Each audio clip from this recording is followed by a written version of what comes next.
Good morning and welcome. I'm Bill Frist, Senior Fellow here at the Bipartisan Policy Center, and I want to welcome each and every one of you to our event today, which you're going to find enlightening. We're going to all learn something along the way based on what we've been working on for the last 9 months. For those of you who are new to BPC, our mission is to actively seek to combine the best ideas from bipartisan, yes, both parties, to promote health, security, and opportunity for all Americans. We drive principled and politically viable policy solutions through the power of analysis, through negotiation, and through advocacy. This event this morning is being streamed live online, and a recording will be available later this week. We invite you to interact with us on Twitter about today's event using hashtag BPC Live, and the handle at BPC_bipartisan, at BPC_bipartisan. All panelists will take questions following the second panel discussion. If you're watching online and have a question for any of our participants, you can tweet us as well, and we'll try to get to those during the Q&A. We're here today to release the final recommendation from the BPC SNAP Task Force. I was pleased to serve as co-chair along with my colleagues, former Agricultural Secretaries Dan Glickman and Ann Veneman. We also worked with 10 additional task force members who are nationally known health and public health and social service policy experts and administrators. With us here today and along the front row, you might just raise your hand up quickly, Mariana Chilton, professor, Drexel University, the former National Commission on Hunger co-chair, Dan Crippen, former National Governors Association executive director and former CBO director, Kara Odom Walker, Secretary, Delaware Department of Health and Social Services, Angela Rashidi, Research Fellow, AEI, former SNAP administrator, John Wernert, former Secretary, Indiana Family and Social Services Administration, Laurie Witzel, Director of Policy Research, American Heart Association.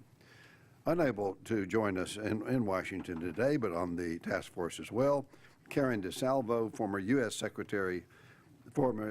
Assistant Secretary of Health, former Director, New Orleans Health Department, David Krepcho, President and CEO, Second Harvest Food Bank of Central Florida, Richard Whitley, Director, Nevada Department of Health and Human Services, Norbert Wilson, Professor, Friedman School of Nutrition Science and Policy at Tufts University. Well, I am personally delighted about our time together this morning as we focus on bipartisan ways to significantly strengthen a program that we all know is vital, fundamental, essential anti-poverty program by underscoring the critical nature and the critical influence that we know today, much more so than 5 or 10 years ago, that influence of nutrition and healthy foods. I say personally because, and I probably should say professionally as well as personally, because as a heart specialist, I've had the opportunity to operate on thousands of heart patients, on thousands of heart Medicaid patients. And I recognize as I've done that, as I reflect on and looking back, that poor nutrition and unhealthy foods strongly contribute to obesity. And all of us know the obesity epidemic we have today. Approximately 1/3 of all Americans are obese. Because I'm aware that obesity drives up health care costs hugely, and it continues to do so. And those costs and spending is not just for the individual, but it's for society at large, who pays for the subsidies to take care of the morbidity and ultimately the mortality of those obese patients. I recognize that poor nutrition and obesity lead to less productivity at work. It leads to more absenteeism at work. It leads to more type 2 diabetes. It leads to more heart attacks. It leads to more strokes. It leads to more premature deaths. And when you put that burden of disease together, it leads to a huge cost.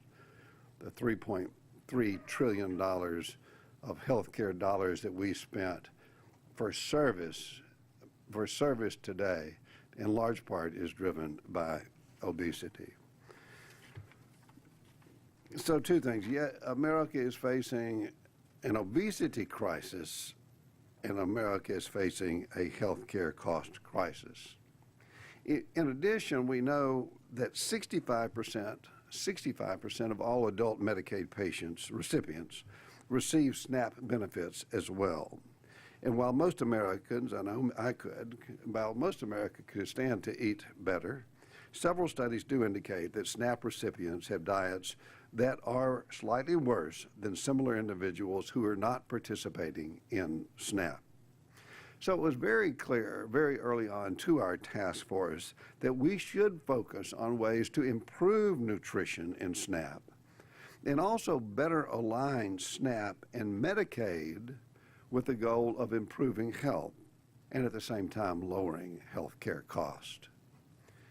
As we debated these issues over the course of the past 9 months, there was a shared appreciation among the task force members that SNAP has and continues to be a program that is hugely important by greatly improving food insecurity and reducing hunger for low-income Americans.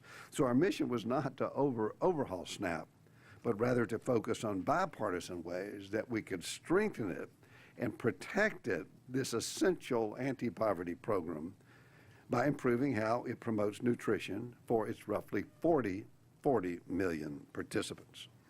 Now, to accomplish all this, we're coming to the report, which we'll talk much more about shortly. We identified 4 major areas for action. First, we need to proactively prioritize nutrition in SNAP. Second, we need to strengthen the SNAP education program. Third, we need to better align SNAP and Medicaid. And fourth, we need to improve coordination of federal and state agencies and programs. Well, some of our recommendations would result in some savings and others might cost a tad bit more. This particular report was not about a budget exercise. Rather, we believe, and we strongly believe as a group, that if these recommendations were adopted as a package, the resulting improvements in nutrition and diet-related disease would lead to reduced health care costs. Personally, when I considered the thousands of Medicaid patients that I mentioned that I've operated on with cardiovascular disease, I asked myself, how many of those costly operations, these are individuals, these expensive operations could have been avoided if we had just paid better attention to balanced eating and to better nutrition in the food that we take in our bodies every day. You'll have the honor to hear much more about all of this later this morning from my fellow co-chairs Ann Veneman and Dan Glickman and a panel of our task force members. Now I'd like to shift gears and introduce, and I'm honored to do this, to welcome and introduce our esteemed guest. We are joined today by Representative Jimmy Panetta from California's 20th District. Currently in his first term, Congressman Panetta serves on a number of committees, including the House Agriculture Committee and the Nutrition Subcommittee. As I'm sure you are all aware, SNAP is set to be reauthorized in the Farm Bill later this year. So I would like to invite Congressman Panetta to the stage to tell us more about the process and to share his priorities for SNAP, nutrition, and the Farm Bill as a whole. Congressman Panetta, thank you.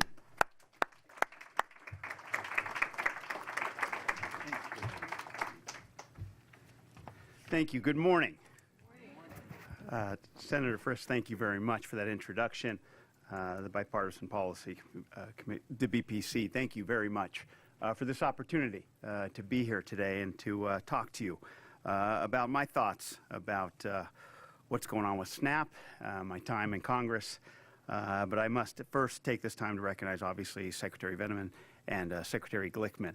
It's amazing that the farther you get away from home, the smaller you realize this world is. I guess Secretary Veneman's sister used to babysit me back on the Central Coast. And as many of you know, with Secretary Glickman, he not only was a classmate back in 1976 of the Young Turks with my father, new representatives, but he also spoke at my law school graduation back in 1996. So it's great to see both of you. Thank you. And thank you to all of you for coming here on this Monday morning after the time change. I think we're all a little sleepy-eyed today. And to listen to me, a freshman member, new to the Ag Committee. I'm sure you're all probably going, why do I have to listen to this guy? What does he know? Well, I guess the thing that's important to know is that I am a representative of the Central Coast of California, California's 20th Congressional District. It has been my home, the only home I have ever known. It was the home that my grandfather, an Italian immigrant, came to back in 1921 so that he could give his children a better life. And because, you know, we were always told growing up in the household that I had that because we were allowed to live the reality of that dream, then we damn well better give back to the country and community that gave us so much. And so that's why I chose to serve and have the fortunate opportunity right now to serve my hometown and to know that my two daughters, who are ages 11 and 13, are going to grow up in my same hometown, going to the same schools that I did, but more importantly, having that same sense of belonging to the Central Coast of California. Because growing up there, you realize that that is an area that has a long, long tradition of groups of people coming there to fulfill that dream. And that means more than just reading about it in a Steinbeck novel. Growing up there, you feel it, you know it.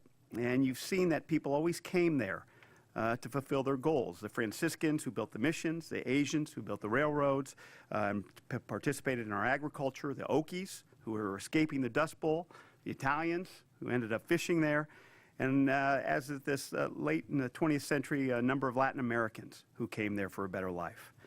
And you realize, though, that everybody in one form or the other who comes to the Central Coast of California, they participate in the number one industry, and that's agriculture. We are blessed, yes, with being one of the most beautiful districts in the nation, but also one of the most bountiful. We have this confluence of valleys from the Salinas to the Santa Clara to the Pajaro to the San Juan that kind of end up right there on the Central Coast and basically allow a number of areas to claim capitals. We have the artichoke capital of the world. We have the garlic capital of the world. We have the strawberry bowl of the world. And of course, we have the salad bowl of the world. And so, yes, we are there on the Central Coast surrounded by fresh and healthy food, from Cannery Row to east of Eden and to the pastures of heaven. Yet you realize, though, that in growing up in a place like that there are people who are surrounded by food, healthy food, all day, and work in producing healthy, nutritious food all day. You realize, though, that those same people, many of them, don't have access to that same type of healthy food. On the Central Coast, 1 in 5 children struggle with hunger.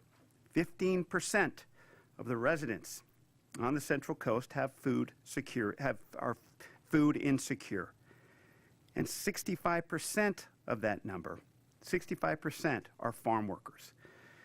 Yet that is alleviated in a large percentage of the population who are recipients of the thing we're here to talk about today, the Supplemental Nutrition Assistance Program.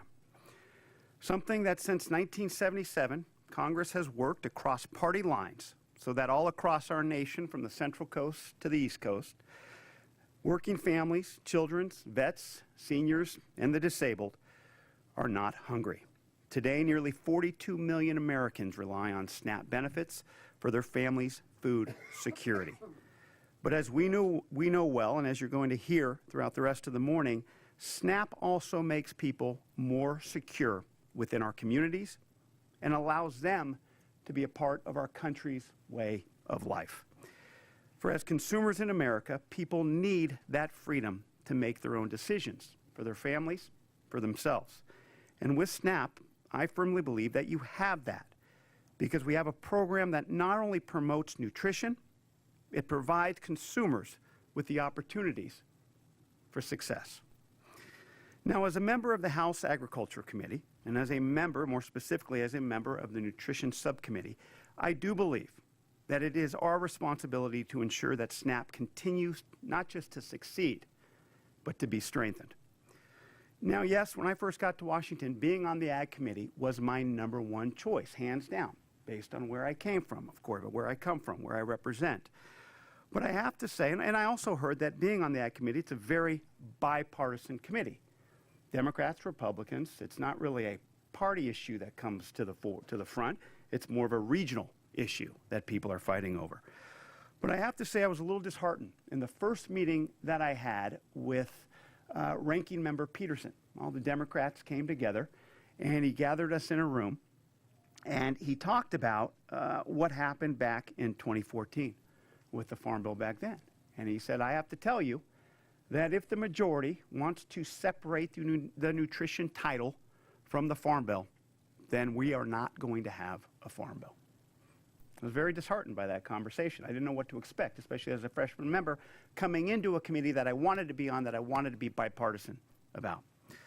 But I have to tell you that since then, in the first year on the committee, I was very heartened by the majority's decision to have hearings on the Farm Bill, in which 1/3 of the hearings, including 21 witnesses, were all about SNAP. And all but one witness was very, very positive about the program. Everybody understood. Everybody had that same attitude that basically we need to not just keep SNAP around, but we do need to continue funding it accordingly. And that was the same attitude that I've been hearing in my district, obviously growing up there, but also in the past year. I had an ag listening session out in Salinas where I brought in the ranking member and a couple other congressional members, and they basically heard the same thing. There was that consensus of how important SNAP is, not just to stopping hunger, but to our communities. But unfortunately, as we are seeing, it doesn't seem that anybody in the administration has been listening or heard any of those hearings.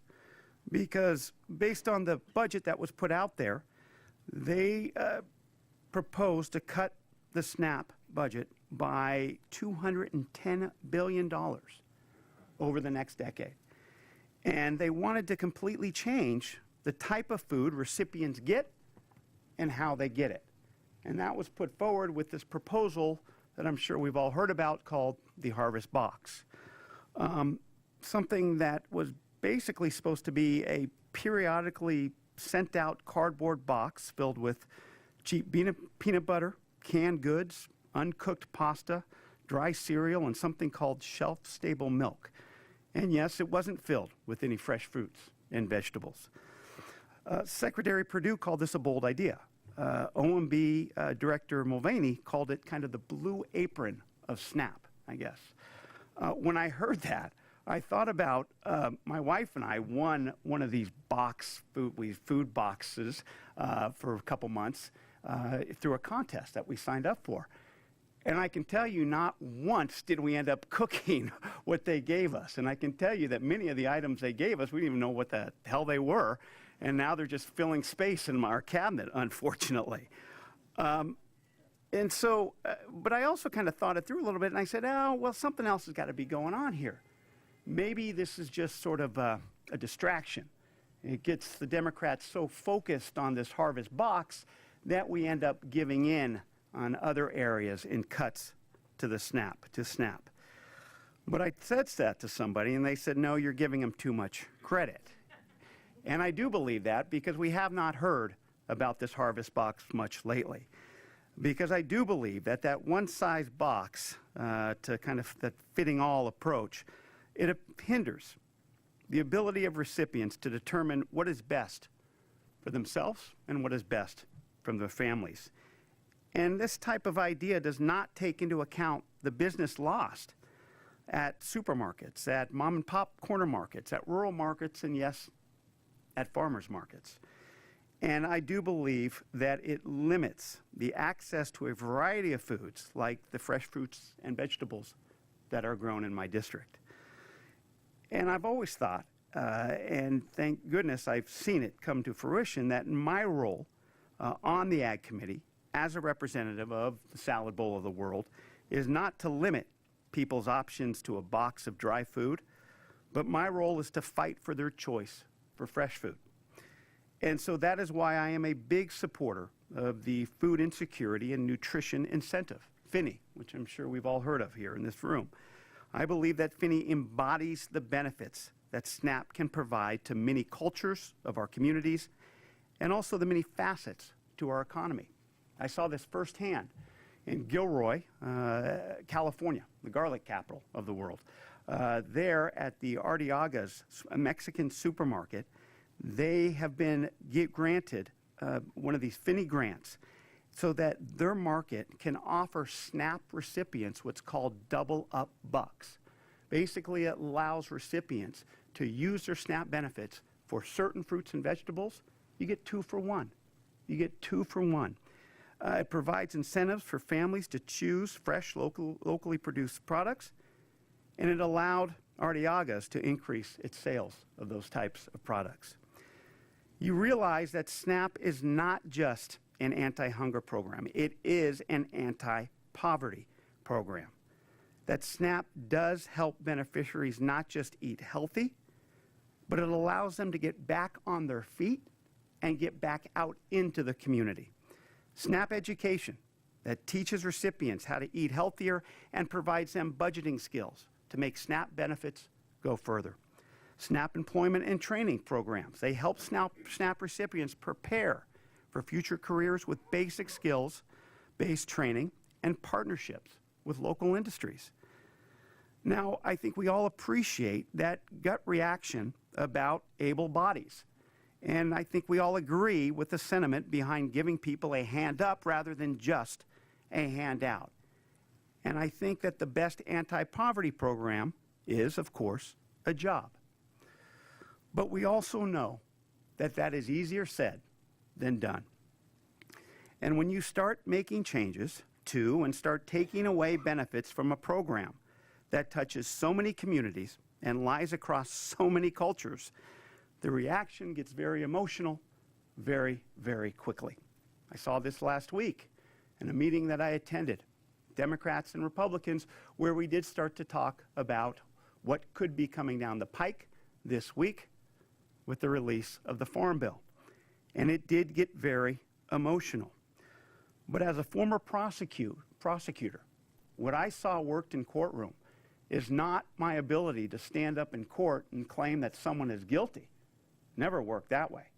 But my ability to actually present evidence to the jury upon which they could then make a decision.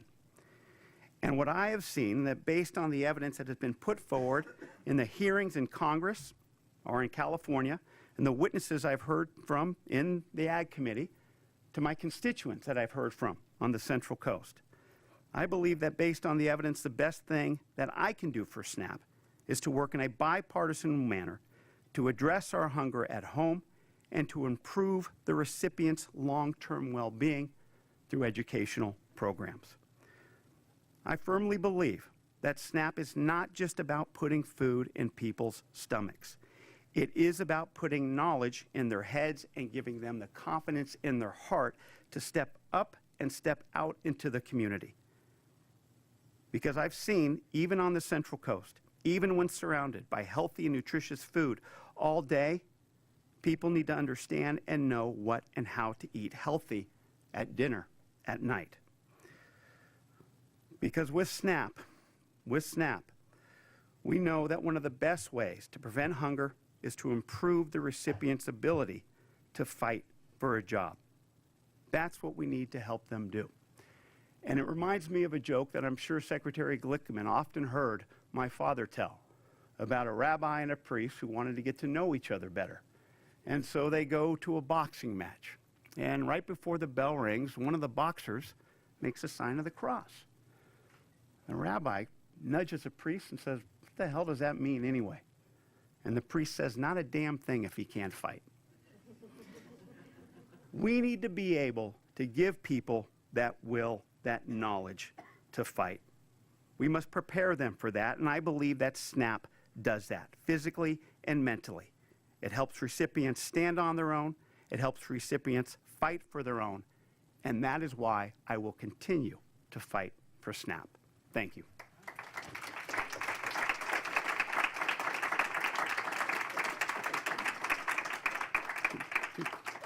I've been told we got a couple minutes for just a couple questions. Please, ma'am. Well, I'm glad. Stacy Bridges with Veterans Vision.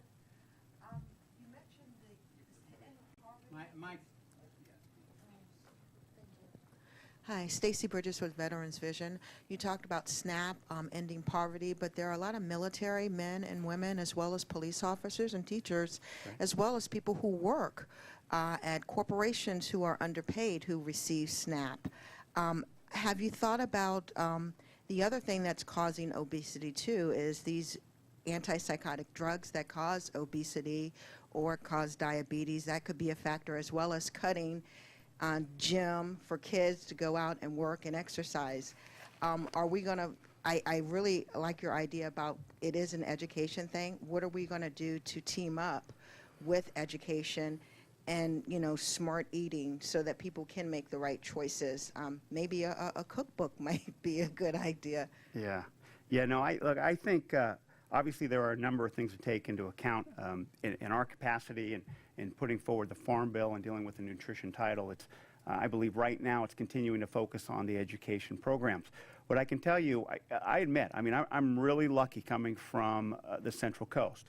We have a number of programs that get young children starting to think about the way they eat. And I'm telling you, it's these children who then bring home these mannerisms or these methods to their family members and teach their family, their mothers and fathers, about how to eat healthy. We have started an initiative on the Central Coast that is private companies have put forward a number of salad bars in local schools. I think there's probably about 40 salad bars in local schools that these kids start to eat, healthy through these salad bars they're given that option to have a salad bar at lunch. And from that, we've seen it basically transcend into the home front. On top of that, in the hearings that I did have in the Ag Committee, the fact that people were full-time employed, yet still on food stamps, came up quite often. And that is something that I believe the policymakers understand and know that that's something that needs to be addressed, definitely. Yes, ma'am.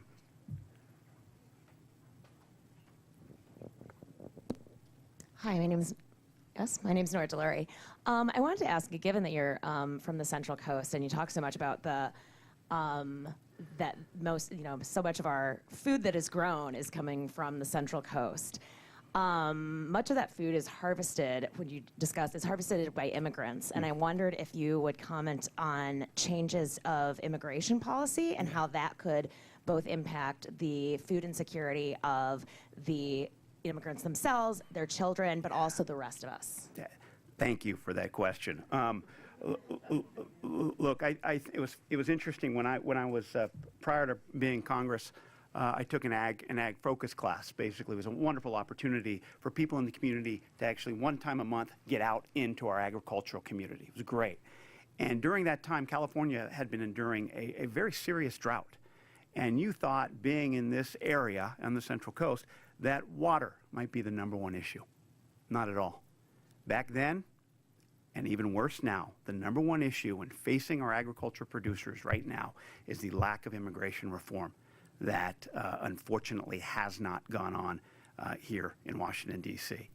And so I get hit on every single time I'm back home by farmers of what the hell's going to happen with that. We are letting our crops go fallow, millions and millions of dollars of crops unpicked because they don't have the labor force to do it. I mean, out there, as I heard you heard, we have specialty crops out there. We just cannot send a machine through the fields to pick our crops. It doesn't work that way.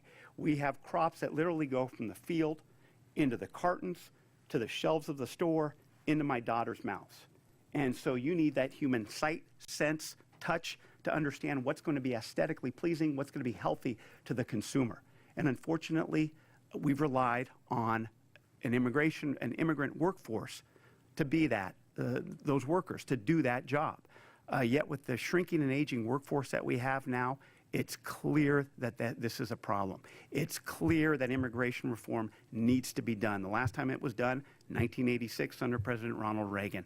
And unfortunately, what I've seen on an issue, not even dealing with ag labor force, but the Dreamers issue that we've all heard about, what I saw in my efforts on that issue is that that is a very, very politically sensitive and policy complex topic to deal with. And I believe that led, unfortunately, to nothing happening.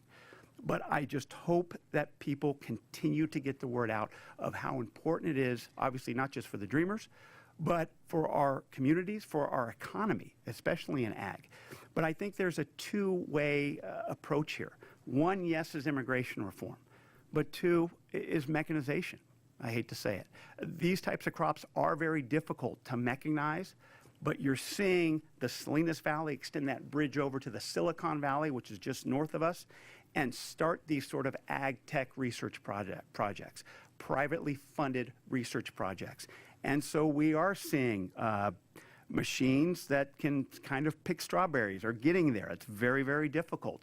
We're seeing machines cut lettuce heads, and the developments from them, the research from them, in the sense that basically they had a water slicer basically slice heads of lettuce, but they realized it was cutting too deep into the ground. So then they genetically modified the heads of lettuce to look like light bulbs. So they kind of went up a little bit, give more of a neck, so it's easier to cut off and then process. So it's these types of this type of research that's happening in spite or in light of the fact that nothing's being done on immigration. It is a huge issue. It's going to continue to be a huge issue if Democrats and Republicans can't come together on this. And it's going to be something that's going to affect, like I said, not just our communities, not just our economy, but I believe our country. Thank you very much.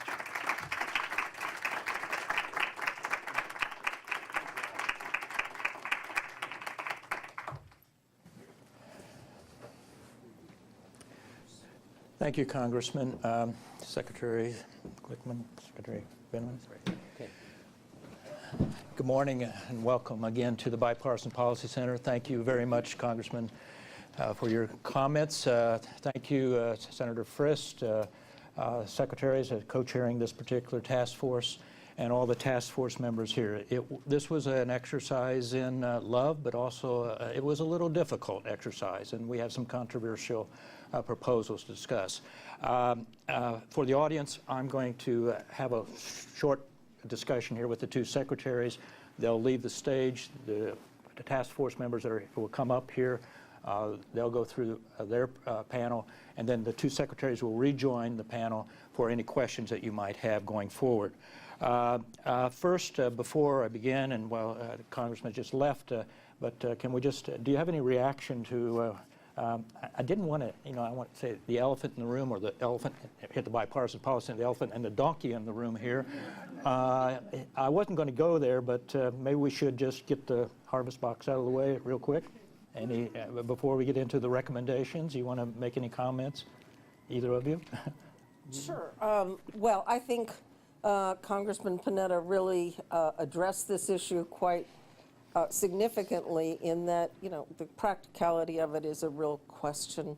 I know that the states that administer the programs and would be required to individually administer these programs, the Harvest Box program, are very concerned about how this would work. I think if they're going to go down this road, probably one or two pilot projects to show how it would really work is something that could be considered. But now it is a very difficult program for the states to try to administer and get their arms around, along with all of the issues that Congressman Panetta brought up. I think Congressman Panetta made very important points that are relevant to what we're discussing today. One, he talked about the importance of healthy eating. about the nutrition part of the Supplemental Nutrition Assistance Program. Number 2, he talked about the importance of evidence and data. And 3, he talked about the importance of education. And these are all things that are addressed in our report, and I think he underscores the importance of how we're trying to use this report to improve nutrition, to improve healthy eating, to improve public health, so that overall we reduce healthcare costs in this country. Overall, I think this harvest box idea is one of the worst ideas that I've heard of in modern times. First of all, we got away from making this program being a commodity-based program to a program where people can go into the grocery stores or the food markets and buy their food. And imagine the impracticality of a box containing, I'm not sure what would be in it, but it's pretty hard to imagine fresh fruits and vegetables in the box. How are we going to deliver it? Are we going to ask Amazon or a modern drone company to come in and drop the boxes in people's homes? Maybe. I think that's probably pretty impractical. And I can't imagine this saving any money, although I presume that this was a budget decision in part made by the administration to save some dollars. But we're going to keep part harvest box, part non-harvest box, and it will all be enveloped with confusion. And so I would say this is probably a program that is on thin ice if it's not already fallen through the ice. Good, thank you. Let's get specific. First of all, I was going to spend a little time, but I won't. Oh, there they go. These are real coupons here that I'm old enough to have remembered when we did this. And I think I heard this morning, and I did not realize completely, under Secretary Veneman's leadership, and all states became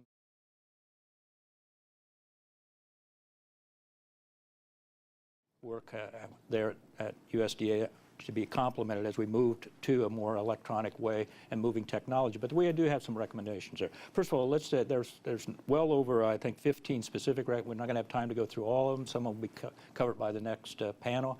But let me just ask, of the recommendations, Secretary Glickman, which one would you want to highlight as for the audience here today that you consider to be one of the more important Well, ones? you talked about the elephant in the room, perhaps the donkey.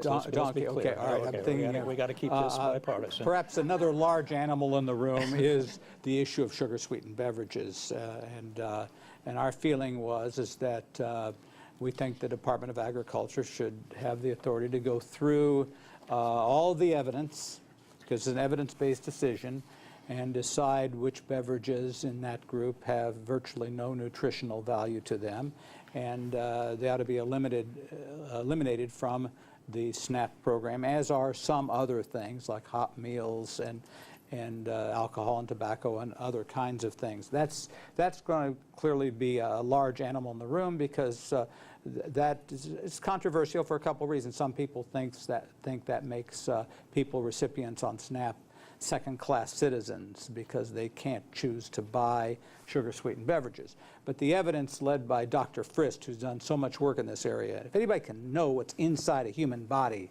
and sees what the impact of some of these things, he can see it. And the fact is that the medical costs associated with this as part of the diet is so great that I think it outweighs the other side of the issue. But clearly that's a subject that's going to be discussed. Subject of how retailers are going to have to be dealing with these issues are going to be discussed. But it has to be accompanied by the incentives for better consumption of fruits and vegetables. And realizing our diets are complicated. You just can't live on fruits and vegetables. You need protein sources. You need a broad variety of foods in everybody's diet as well. So we're not advocating that all we eat is fruits and vegetables.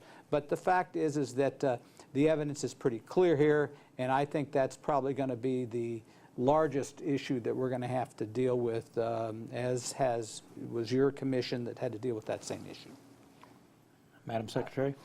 Yeah, I would fully agree. I mean, I think the report really advances a number of issues, but the most important thing is to really look at how is it helping to provide nutrition. And sugar-sweetened beverages really are an important first step in looking at what are the food stamp or the SNAP recipients buying. In the general population, sugar-sweetened beverages, according to a study of USDA, is the number 5 product that people buy. In the SNAP program, it's the number 2 program. 9.3%, according to this USDA study, of SNAP dollars are spent on sugar-sweetened beverages. That's more than is being spent on vegetables. So that if you spent that amount of money that you're spending on sugar-sweetened vegetables, sugar-sweetened beverages on fruits and vegetables, you would have a much healthier population, and hopefully you would see the costs of healthcare declining as a result. And that's really what we're trying to do, is how do we improve health in this country? Lifespans in this country are actually going down rather than going up. I mean, that's a really sad commentary on what's happening from a health perspective in this country. I think the other issue that's really important about the report is we're calling on government to really look at how can you coordinate government programs dealing with public health more effectively. We don't coordinate in the U.S. government Medicaid recipients and SNAP recipients. Now, to some extent, some states are doing some work in this area, but it's not enough. We need, from the federal government perspective, to really focus on how do we link public health in the SNAP program with public health in the Medicare program and other health programs in the government. If I just may add one other thing, too, is that what's good for the goose is good for the gander. Obviously, everybody can buy sugar-sweetened beverages, and I do myself. But the principles laid out in this report can kind of serve as an incentive for the general population to look at what they're consuming in their diet as well, for the retailers, nutritionists, physician community, public health communities, corporate communities. And so while our recommendations are geared to the SNAP population, because that's where the public dollars are going into, all Americans need to look at these recommendations.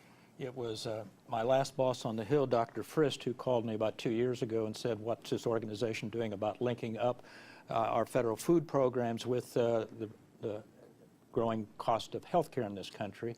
I'd just like to point out, as an old budgeteer, that the cost of at least the projections on the federal food SNAP program, here I am still on the food stamp SNAP program, is relatively flat. Is flat, in fact, at about $70 billion. And participation has declined rather dramatically because of the growth in the economy. While there's no growth in the cost, at least projection, of the SNAP program, the cost of Medicaid is growing at close to about 4.5%, 5% annually, well above the rate of growth that's projected in the economy. So that the issue of focusing, if it is a budget issue, this is not the budget issue that we should be focusing on. We should be focusing on that which is costing us money, which is, of course, the healthcare programs. And that's why I think your study is so good in terms of focusing on making this program even better and helping us reduce the cost in the Medicaid program. So thank you for, Can I just mention one other thing? See, we have 1 minute and 18 seconds. We really got okay. And that is that the big chunk of people on SNAP are families with small children. You can imagine the impact on their lives as they grow up. But the other thing is the number of people, thank God, living longer, number of elderly people, many of whom suffer from chronic diseases. And the issue of veterans was issued before. But our recommendations really go to this broad variety of people who kind of come in and go out of SNAP, depending upon more global economic conditions, and how to set some standards for them so that they can live their lives better and longer and healthier and not have to go through cardiovascular surgery by Dr. Frist. And that is such an important point to be recognized by all the people who are involved in this issue, including the anti-hunger community, is that this is not only an anti-hunger issue, this is a health care issue as well. I've been told we have they'll let us have a couple more minutes, right. Secretary. So I can't resist this. You've both been through the quadrennial exercise of a farm bill. a number of times. You heard what Congressman Panetta said. This is usually a bipartisan issue. Do you think there's a possibility that some of these recommendations might actually make it into a farm bill this year or not? Or are we going to go through the argument that I hear everyone? Maybe we should just take this food stamp title, the SNAP title, out and have it not be in a farm bill. Any thoughts? Well, I think Congressman Panetta made the point that if you don't have the two linked, it's going to be very difficult to pass a farm bill. And I think we would just underscore that comment. And certainly that would be one of the issues. But I think that when you ask, is there a possibility that some of these things could be discussed? I mean, the one thing about having the harvest box as a totally radical idea that nobody thinks will work on the table is that maybe the committee will be open to looking at some other ideas to improve the effectiveness of the program and the nutrition of the program. And we hope that our report will be a basis for some of those changes that might be made. This report really, isn't intended to be the final product of where we ought to go with a, public health program like SNAP. But rather it's some first steps to make it more effective and to make it more focused on nutrition. I would say by the way, if you split the SNAP and nutrition programs from the farm programs, it could be the death knell of both of them. And we've both been through that issue. But second of all, some of the issues I think can make it through this farm bill. Improving SNAP Ed, providing additional incentives for people to eat better foods of all types, the Medicaid coordination. Those are things that maybe we can put in this farm bill. The sugar-sweetened beverages, that's going to be controversial. I know that. It's the right thing to do from a health perspective. And I've been involved in the anti-hunger world for some time. I know there are a lot of folks who worry about this. They think, well, give an inch, take a mile. If you deal with sugar-sweetened beverages today, it's potato chips tomorrow, and it's the wrong kind of vegetables the day after tomorrow. I don't think so, because as we put in our report, the evidence is that sugar-sweetened beverages are, in fact, different, have a huge percentage of costs and payments made for them. But at least the debate starts, and nutrition being part of that debate is really critical. Thank you very much. Thank you very much for your service. And they'll come back to the stage after the next panel so they can answer any questions that you might have. So Hannah, will you take it over from here? I should say Hannah was our project director on this and did a major effort of bringing this all together. So thank you, Hannah. Thank you.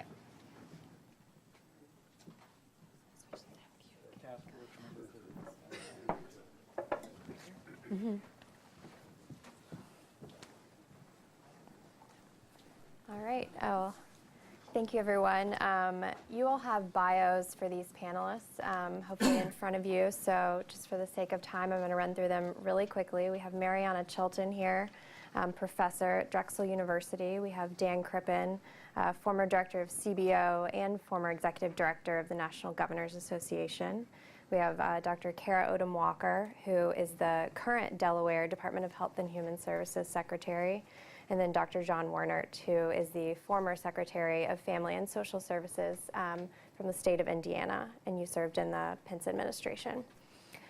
So I just want to kick it off and ask you all, what was it that drove you to want to join this task force? And 9 months later, after we have our recommendations out, what do you hope that we have accomplished or that we will be able to accomplish moving forward with these recommendations?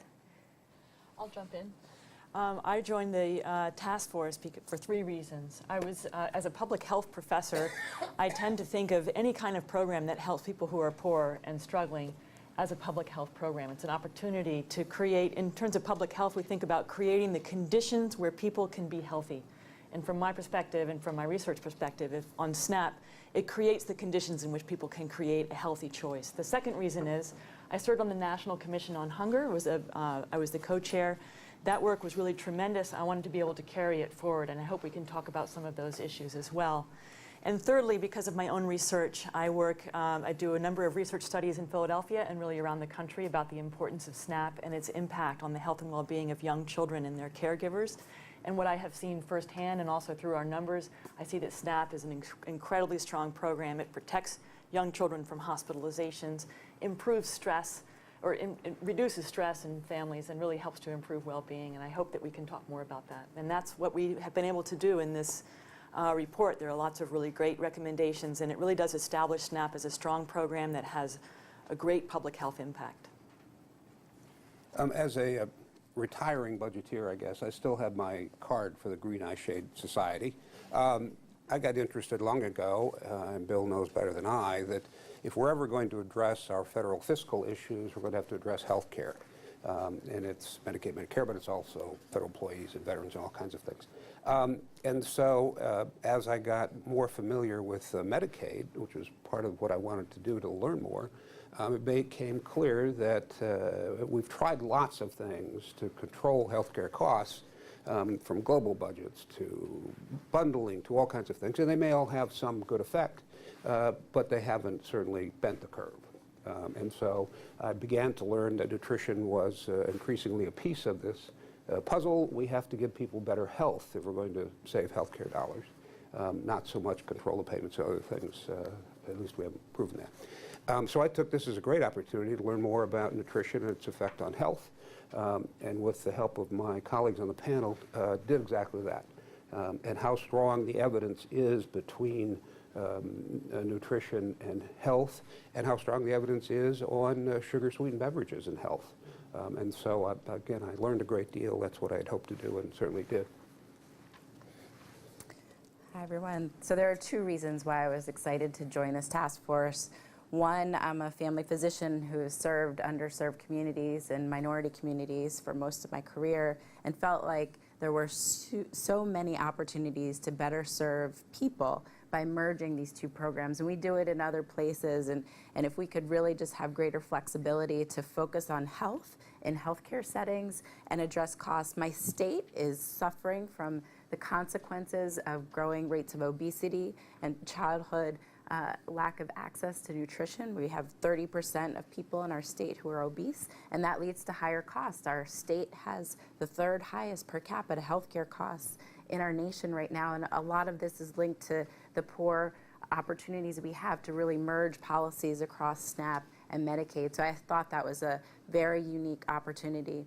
Two, I'm a family physician, but also a health services researcher. And if we could break down the barriers to improved opportunities to look at data and inform both policy and practice, we could really create some very unique, innovative ways to merge these two worlds of making sure that the work that we're doing in SNAP Ed is really place-based, is in communities that are most of need. But right now, I don't have that information to really inform better program making or inform better policy making. Yeah, I would, to echo what Kara said, I'm also a practicing physician and a psychiatrist, and I've spent most of my 30 years working in what are called safety net systems, so inner city and rural health centers, safety net hospitals. And I've seen firsthand the impact of poor nutrition and obesity, not just on physical health, but also on mental health for our recipients and folks most in need. I also had the honor to serve under then Governor Pence as the FSSA Secretary, so I had Medicaid and food stamps, SNAP program under my portfolio, and was really kind of shocked at how poorly coordinated those two programs are, and many of our federal benefits programs don't coordinate well with our state programs. So there was clearly an opportunity to do better there. So I was really excited about joining the task force to be able to bring the clinician's perspective, what's going on at the actual point of care in terms of coordinating these benefits, and then also from a secretary's standpoint, what we can do better to coordinate with the federal programs on a statewide basis. Great, thank you so much. Mariana, I want to come back to something you mentioned in your opening remarks.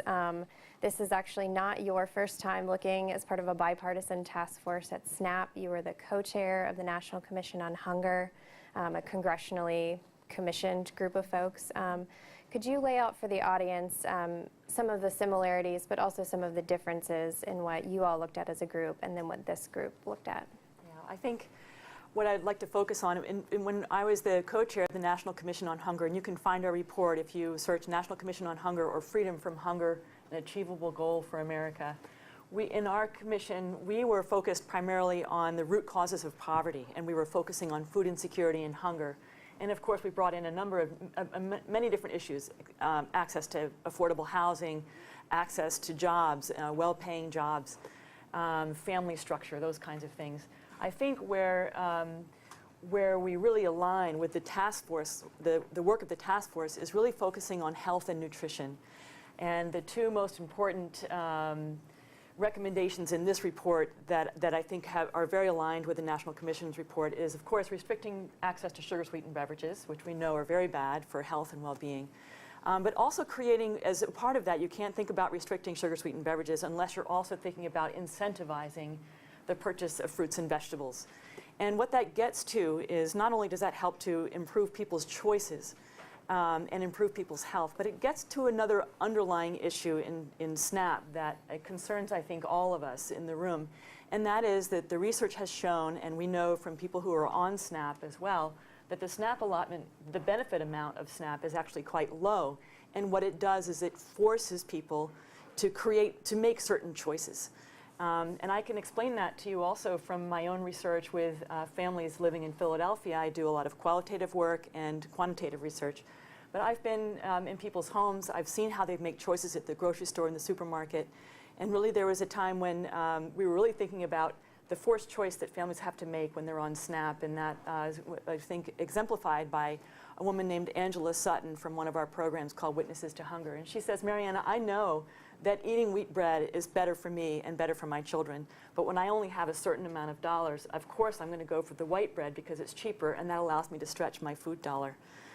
So a lot of times it's not necessarily that people are actively wanting to choose lower quality foods, but it's because of the forced choice that is happening with the SNAP benefit allotment. And that's something we thought about on the National Commission. We ran 7 hearings, open public hearings. We also received expert testimony from about 200 different people. And one of the things that was really important in those testimonies was how fundamentally important the SNAP program is, how strong it is, and how it helps us to strengthen the health and well-being of Americans, but that we can make many improvements. Again, by incentivizing fruits and vegetables purchasing, and also I think in our report, I hope you have a chance to read it, we do recommend that the U.S. government look at what would happen if we increase the SNAP allotment. Would it improve people's choices? Would it improve people's diets? Great, thank you. I want to go to you now, Dan. You have a wealth of experience with states of all political stripes looking at Medicaid, and I know you've thought about, excuse me, the integration of programs, SNAP, Medicaid, and others. I was hoping you could share some thoughts on how, at the federal level and at the state level, we could be better coordinating all of these safety net programs to better help beneficiaries. Thank you. As I mentioned before, the importance of nutrition in all these programs has become increasingly evident. There are over 70 million recipients of Medicaid today. The majority are moms and kids, where we clearly have to get nutrition to both of those, of course, to that group. The majority of dollars are spent on disabled and elderly. And of the most expensive patients in Medicaid, most of them have chronic illness, and as Dr. Frist and others have mentioned, very often multiple chronic diseases, with heart disease being certainly one of them, diabetes, high blood pressure, of course, in the worst cases of diabetes, blindness, amputations, other things. So they're not only very sick, they cost taxpayers and others a lot of money to take care of them. And so if we could improve nutrition, then we will help the patients foremost, and then the programs themselves. The linkages are, as everyone has said, weak, although Indiana has made some progress on applying for Medicaid and SNAP at the same time, which would help, I think, a fair number of people. There's still some very tough things to overcome. I didn't know, one of my fellow panelists told me, that the SNAP program has a waiver. I'm very familiar with waiver programs in Medicaid, allowing the states more flexibility to better address their particular issues, but never those two waivers shall meet. So we don't have a joint waiver program, which you think would be obvious. And that's also true of other elements, as you mentioned, whether it's housing or other things, we don't coordinate those programs. And the common term of silos is very applicable here, although at the state level we call them cylinders of excellence. Nonetheless, you're all familiar with that kind of interactions. It can't happen. And so this report is replete with that. It has, I think, substantial evidence on the linkage of nutrition and health. And it's been said already this morning, it would apply to much of, or some of the rest of the population as well. But here we have a chance to use a federal program in a positive, meaningful way to help at least those people that we're responsible for in some ways to make better choices to promote nutrition. And Kara, could you speak more specifically, as someone who administers both state and Medicaid out of the same agency in Delaware, what are some of these tools or flexibilities that you feel that you need that you don't currently have in your toolbox to best serve those in your state? Yeah, as Dan said, there are so many opportunities because many of the SNAP recipients are also in my Medicaid population. And when we're talking about kids and we're talking about families and we're talking about the disabled and elderly, the opportunity to really combine those two programs would be tremendous. Right now, if we want to do that, it's really leaning on health systems to pay for food.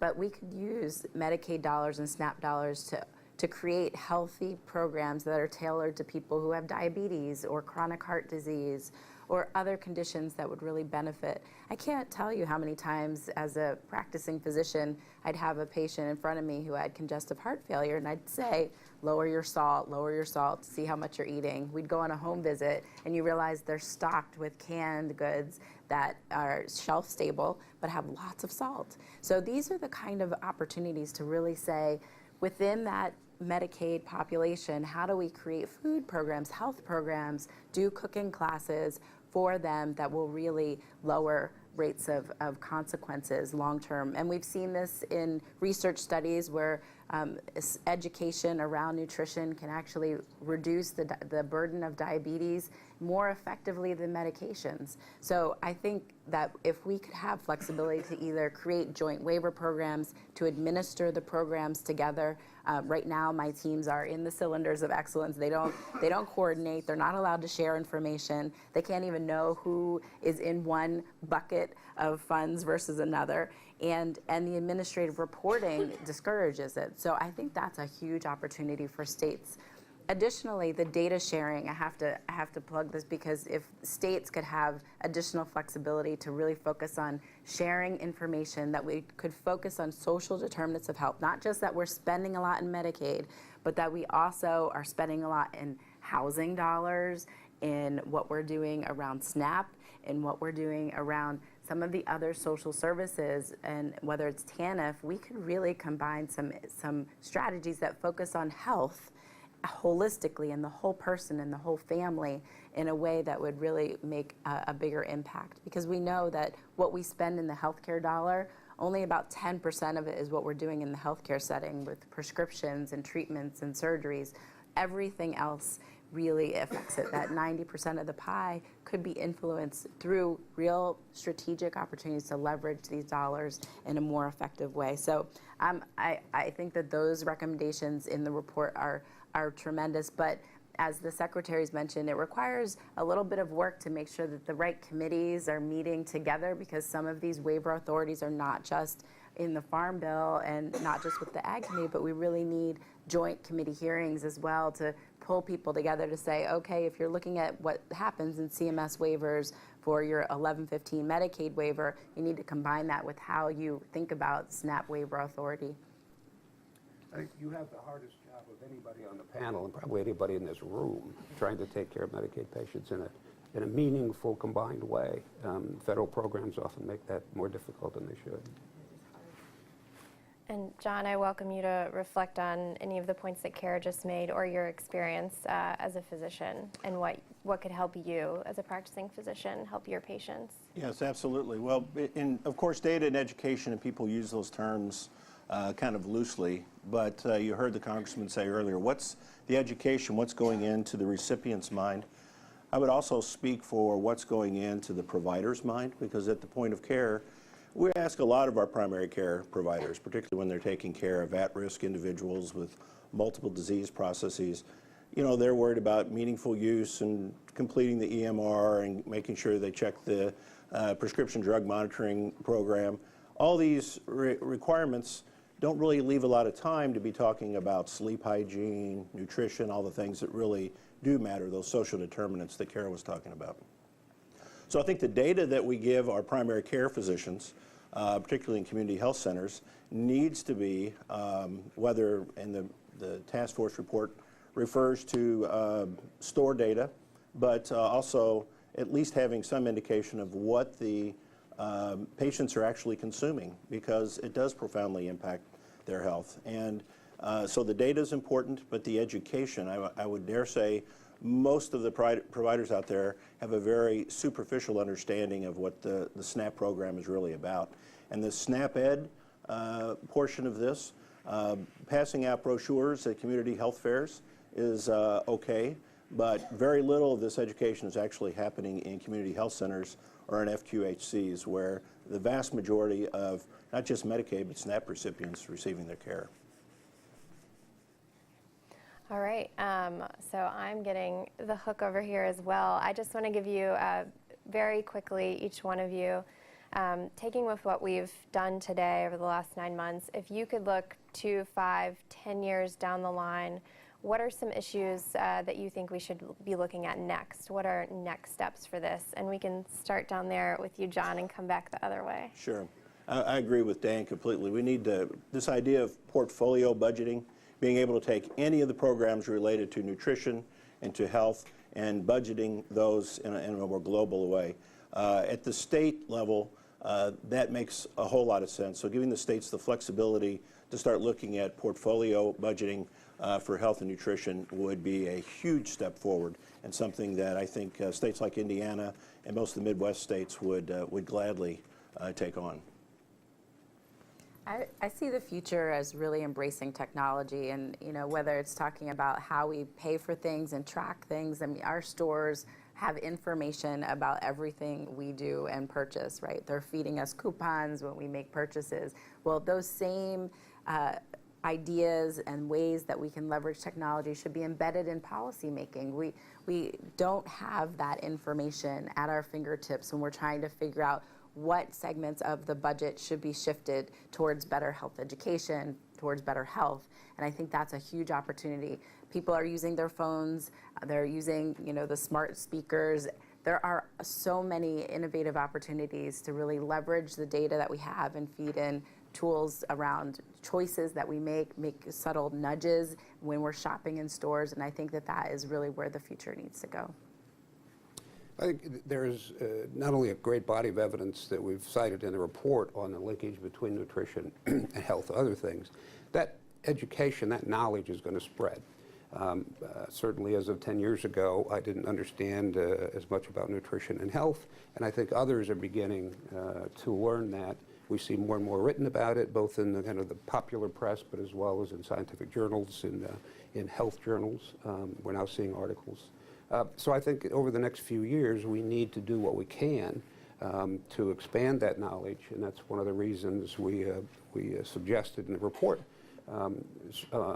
no spending of SNAP dollars on sugar-sweetened beverages, because it's clear that that's a link to health.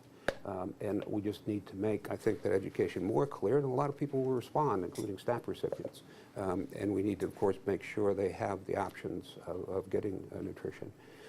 One point that I think we may not have quite made clear here, but we did in the report, is that we're not saying that anyone should not buy whatever they want to buy. What we are saying is, at least with SNAP dollars, like alcohol, we probably shouldn't be able to use those dollars for things that are clearly hurtful, not healthful. And that's what we're trying to do here. So we're not trying to ban anybody from buying sugar-sweetened beverages, just not with their SNAP dollars.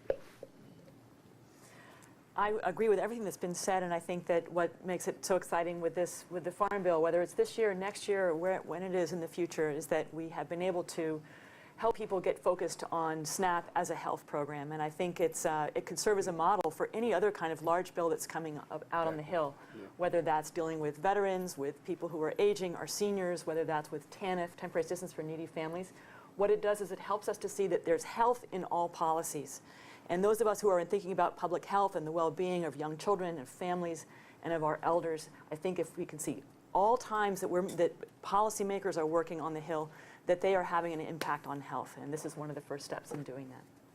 Thank you. Well, at this time, I'm going to invite the panelists to stay.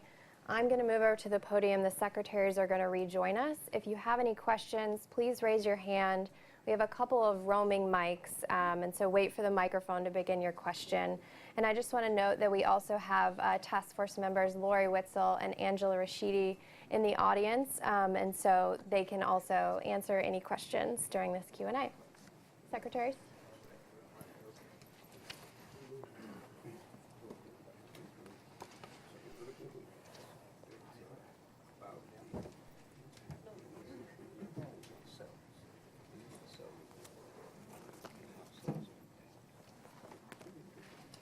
I know this is not a shy group.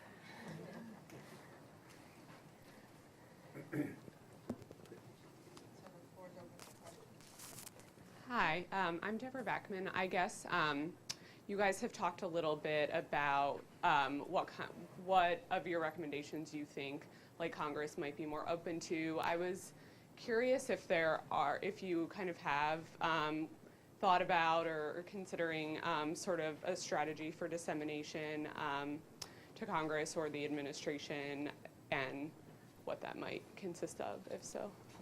I would just say that the BPC does have a strategy for follow-up and for educating Congress, and we have a 501c4 where we can do that, and we intend to do that. So, and the report has been disseminated or will be disseminated not only on Capitol Hill, but there's a lot of other parties that might be interested, states, communities, corporations. Many of them are much more actively involved in the health treatment of their employees, and so there's a whole world out there that can learn from this report. But yes, we will disseminate it to Congress.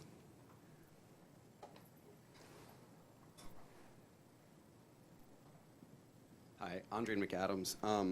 I was wondering if over the time you guys spent together, if the task force had the opportunity to maybe discuss the issue of like access to SNAP in terms of, I'm thinking specifically in DC, where in Ward 7 and 8 there's like one grocery store for all these people to attend. So, you know, saying what they can get when they get to a place to redeem their SNAP benefits is one thing, but if they can't actually get there or there's not an opportunity to redeem them, that's another.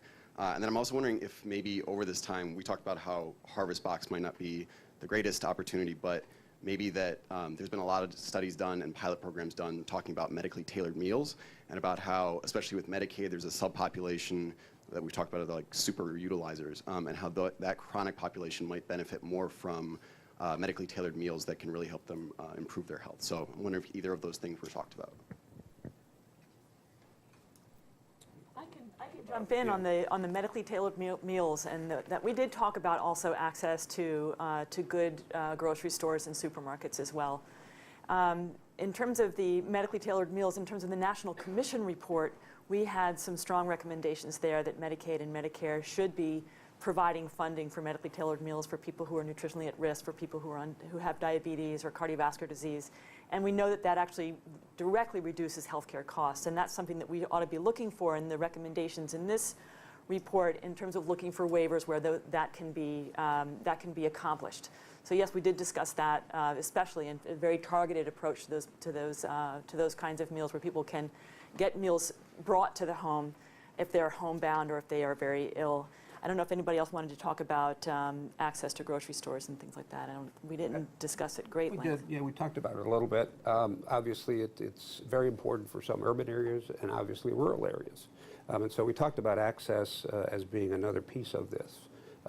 But we didn't spend a lot of time. Our focus really was on the linkage between nutrition and health.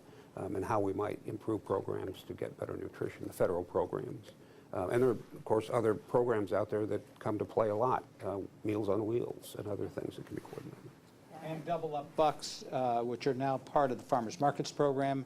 And the Farmers Markets program have grown considerably. I mean, it's not the exclusive answer to the problem, but yeah, I think this question of access is a really important one, and a lot of the anti-poverty groups are really looking at that as well. It wasn't the specific focus of our effort. I was just going to add, because I think as a state policymaker, the issue for particular communities is very important and hits home. So we talked about it briefly, and I think that's why it's so important to lean on state policies and flexibility so we can really create programs that will address these needs that are community specific. And we talked about Double Up Bucks, but also providing flexibility for incentives to have farmers markets located in places that don't have access to fresh fruits and vegetables, or partnering with stores in unique ways, because many of these urban environments do rely on corner stores where, you know, sugar sweetened beverages might be front and center, but there's no real high quality produce located. And so we talked about if we could have kind of an incentive to have programs tailored in that way, that could be very beneficial. And then also the additional flexibility with SNAP Ed could also help create kind of relationships and channels to support communities like that where there really are food deserts, and lack of transportation presents a huge barrier. Let's go up front, and then we'll go back for the next question. Stacy Bridges, Veterans Vision again. This harvest box is disturbing. It reminds me of the bread lines in World War II. My question is, if we were to go forward with the harvest box, how could you assure that the food that's in that box would be healthy and sustained the time that it's going to be setting, because it's going to be setting before it's actually distributed? And who's actually going into that box if we do something like that? And what are their incentives to do this? And also, First Lady Michelle Obama had the Let's Move program, where she talked about nutrition and educating the kids, but we also have to go back into the schools to make sure the schools are funded as far as gym classes and home ec and so forth. So what are we doing as far as supporting our school systems so that they can educate our kids and make sure they're active in school? Well, I think you might have to ask the administration about the specifics on their ideas for the harvest box. As we noted, our deliberations were essentially final before that proposal came out. If anyone has any last general thoughts? The only thing I would say is, in terms of SNAP Ed, which I think one of the heart of this report is how to strengthen it to make it meaningful. I think my colleague from Indiana talked about, you know, it's okay some places, not very good in other places.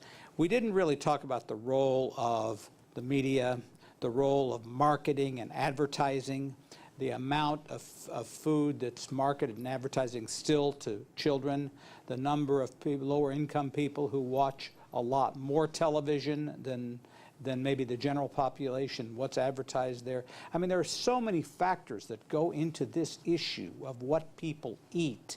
And we focused, we thought, on one of the most important factor, but there are a myriad of factors that make up the part of the solution here.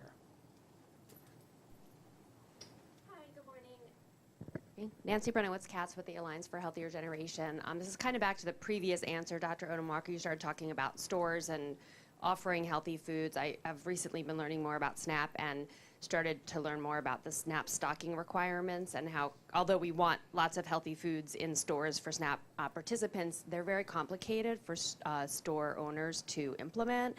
So I was just wondering if you all talked at all about sort of support for store owners in being able to, you know, offer those healthy foods and in particular procure healthy foods, because small stores are also challenged with some of the same issues that our participants are challenged in terms of our food distribution systems. Spend a little bit of time talking about the role, again, of advertising and procurement, and especially when we were talking about the sugar sweetened beverage recommendation, that was a big part of it, because Maybe at first you think, well, we shouldn't restrict choices, but then when you realize how many incentives are built in to make sure that sugar-sweetened beverages are front and center and really marketed towards particularly vulnerable minority communities and children, we really are playing a role, even if it is less visible. So we wanted to figure out a way to kind of bring stores in and figure out how to best partner, but there's a lack of coordination there, and probably a role that we should all play in creating incentives to support the purchase, again, of healthy produce, especially in these smaller market venues. It's, not only the large stores that have the ability to really change behavior, but there are others on this panel who are more expert than I in how that really could work, but we certainly spent quite a bit of time talking about it. Well, and I also say from a community level, we don't want to increase the bureaucracy and the regulations and the rules for the stores, but at the same time increase the flexibility. So instead of food trucks, why not farmers market food trucks? Actually go out and spend time in these food desert areas, and sometimes they're actually sitting at the community health centers or at the convenience stores that are SNAP providers, but at the same time can't really provide all the fresh fruits and vegetables they need to. So it provides some innovation there with partnerships in the communities. Great. Well, I think we have time for one more question. Anybody? I'd like to, last question. Do I use the microphone? Yes. Hi, my name is Sarah Beckwith, and I am with the SNAP Ed program at the state level in the District of Columbia. Had a question, if you could briefly elaborate on suggestions how programs at the state level can collaborate to optimize programming. I'll try that first. We've talked about the various silos in these programs with an emphasis on the federal government because that's what we were about. But the states often mirror those same silos because they have federal programs to which they apply, federal regulations to which they have to adhere. And so we have the same phenomenon at state levels, as Kara has seen, with not just nutrition and food, with Medicaid, with housing, with other things that aren't coordinated very well. And Delaware and Indiana are exceptions, but in many states we would hold meetings in the governor's office and invite a range of people that seem to have some effect on Medicaid but health. And some of those folks had never talked to each other before, simply because the incentives to coordinate are minimal. And that's why I think when we emphasize things here, we talk about the interplay not just of Medicaid but other federal programs, and states need to mirror those as much as possible in order to bring services to not just Medicaid but SNAP recipients and others, and in a way that helps them and helps their health, as we were talking about here. So states need to coordinate a lot better, and they need to have a lot of help from the federal government to do it. I would just add one more thing. This is probably not as true for D.C., but there's two other communities we haven't really mentioned today. One is the medical community, the role of physicians and healthcare providers in being part of SNAP Ed. And the other is the farm community. After all, it is the producers who actually raise the crops and livestock and other things that people eat. And they have a big role in this. Farm bills can have a big difference. For example, in recent years, farm bills have made it a lot easier to grow fruits and vegetables because they've been able to get risk management products, insurance products, that historically only went to certain program crops. And so there are so many communities that could be involved in making SNAP Ed much more successful, but as Dan said, they have to be done holistically. At this time, I'd just like to invite Secretary Veneman, Secretary Glickman, Senator Frist, if any of you all would like to make final remarks. I just made mine. All right.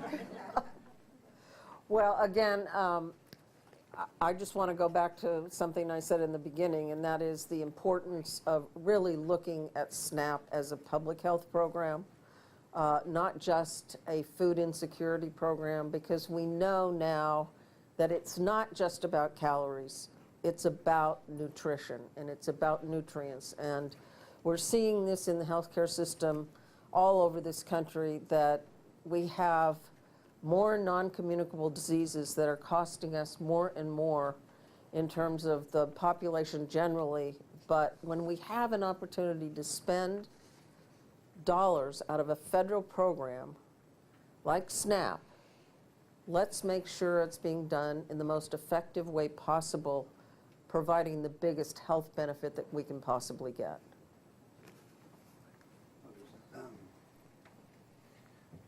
Well, as I said, with the opening, it would be a productive 2 hours, and I think it really has been a productive 2 hours. We've all learned a lot, and it's been based on the 9 months of consideration among the task force members, the co-chairpersons, and then about 50 other meetings that were held to solicit input from people around the country on this particular issue. And as I've listened to it from a medical standpoint, I continue to see the huge cost that we're spending by health unnecessarily in this country today. And in part, it was based on ignorance. At one time, we didn't know smoking as bad as it was, and we'd put smoking and gave them to all our military personnel and the cigarettes. And as we've learned with science, and increasingly we learn every week, we see that there are opportunities that we as policymakers, even if we're 2 or 3 degrees removed from true policy making here in Washington, have an obligation to inject what we know in science with the impact that it has on the individual well-being of every single person here and their children and that next generation. And that's what this task force has been all about, to take current sort of evidence-based information that we have out there today. We know the populations are very well defined. We know the amount of money that all taxpayers are putting into Medicaid, where most of the SNAP benefits are being received. And we know under the current structure that we're hurting them. We know that we're hurting the recipients. We know that they are getting nutrition and offered healthy choices by financial incentives in some way, but we were actually hurting the health, creating in a very constructive way an obesity problem that can only be dealt with by more pain, more suffering, more money, more spending. So when you put it all together, I am really delighted in this task force, which did come out of an idea about 2 years ago to link this together, to not give not try to reinvent SNAP at all because it's such a great program, but to bring it up to modern times, to modernization. And when we look at breaking down silos, being able to inject healthy choices and nutrition into federally and state-funded programs based on 21st century knowledge that we have today. And from the questions, which were brilliant questions, it will extend to things like meals, Medicaid. As one policy, such as we're pushing people out of hospitals on day 1 or day 2, and they go home and they live in a food desert, or there are gangs around, it does make sense, once again, to come to nutrition, to give healthier meals of some sort, Meals on Wheels or other for-profit programs that are out there. All of that centers on what we know today that we didn't know 5 years ago or 10 years ago, that nutrition matters. It matters at the pocketbook, but more importantly, it matters at the health and the well-being of every single American alive today. So thank you all very much for being here and participating in this discussion.